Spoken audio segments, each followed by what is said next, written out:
News and programming is sponsored by Desert View Hospital, providing emergency medical care around the clock at 360 South Lola Lane. Learn more at desertviewhospital.com. Physicians are not employees or agents of this hospital. News is also brought to you by J.K. Nelson Law. Call 727-9900 today for your free consultation. If you need a lawyer, you need Nelson.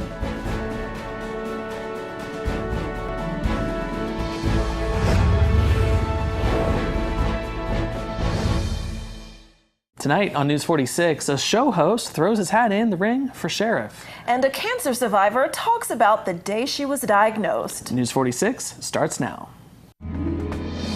You're watching KPVM News 46 with Zach Reinert and Eunette Gentry.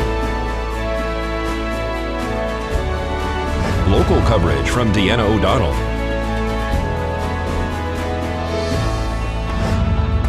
News 46, local coverage you can count on. Some political candidates are already announcing their intentions. It's August 15th. I'm Zach Reinert. And I'm Eunette Gentry. Well, candidates can't officially register with the clerk's office to run for next year's election until later this year, but some are already letting their intentions be known. Former police officer Dave Champion says he's running for the office of Nye County Sheriff. Champion is also a host of a show that airs here on KPVM TV. I think most of the residents of Nye County have had it with the history of corruption in the Nye County Sheriff's Department. And I know that 2 years ago when they elected Sharon Worley, they thought they were getting something different and something new.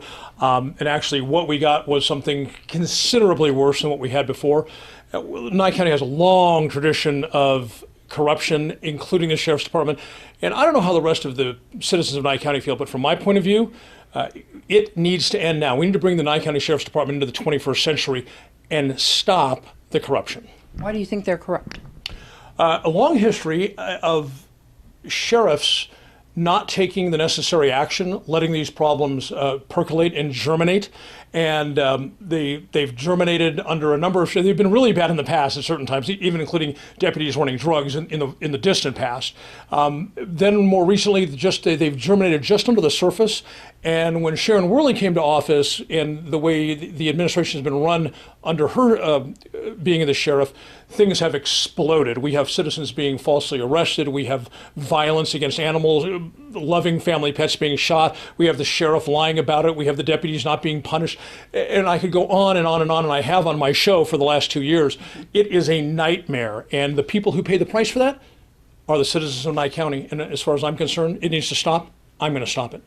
What would you do differently within the sheriff's department and within the ranks that you think would change what you think is going on there?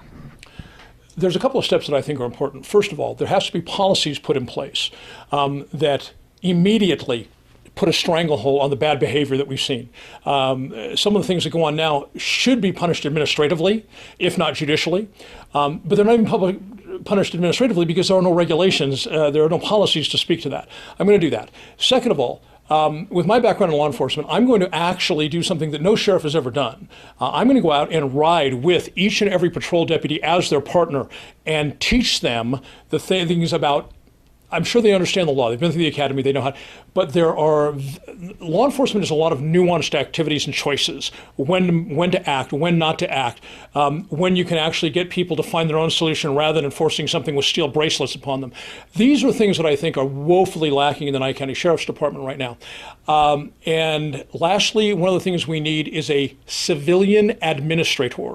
Because when you have a civilian administrator within the agency, it's almost like an inspector general. They have the ability to look at things from the perspective of the citizenry and from, for instance, the government of Nye County, rather than I have a badge, so I'm going to make every decision I make based on having a badge. When there's nobody in the organization who's looking at the operations without a badge, then every decision is made by the men with badge. And we know what that is. There's not much accountability there. So I'm going to bring in not a civilian, but a non-peace officer administrator. The Mammovan is coming to Desert View Hospital August 29th and 30th. Cancer survivor Sheriff Brady credits the Mammovan for saving her life. September of 2015, during the year of 2015, there was, I had noticed that some things on my left breast just didn't seem right. Did a little research and on my own, and decided it was, I really needed to get into the mammography. I'm scheduled and I didn't have insurance, so it's like I didn't even know what to do. So I went online, found the Mammovan, scheduled an appointment. The Mammovan had just been here in Pahrump, so I drove into Vegas, had it done, and probably within about 3 or 4 weeks, I had a phone call that some things weren't quite right. So then they sent me a report. Then I went to see my my primary care doctor, and that's when he said that I needed to get in to have an ultrasound. And the ultrasound showed that I did have breast cancer. Had some other tests ran, found that I had stage 3 triple negative breast cancer, very aggressive. And in January of 2016, I went to see my surgeon, and that's when he said that I would need to have a mastectomy. And so I opted to have a double mastectomy because I'd heard of women that had spread to the other side and had to go back in. So February 4th of 2016, I had a bilateral mastectomy, and then I started with chemo in April of last year. That lasted for 6.5 months, and it was precautionary because of the type of cancer that it was very aggressive. I am cancer-free, and still working towards reconstruction surgery, and I feel like because it was stage 3, if it weren't for the Mammovan and the free mammographies, then I really believe that I wouldn't have survived. And to schedule your appointment for the Mammovan, the number to call is 877-581-6266. Well, in less than a week, the sun will disappear for a short time across America. On Monday, the 21st, we will experience a total eclipse. Locally, the darkest it will get here will be about 10:18 a.m., but you will see some effects beginning just after 9 a.m., which will last until about 11:30 a.m. According to NASA, experiencing a total solar eclipse like this one happens about once in 375 years. The last time anyone in the United States witnessed a total solar eclipse was almost 40 years ago on February 26, 1979. It's been even longer, 99 years in fact, since a total solar eclipse crossed the country from the Pacific to the Atlantic.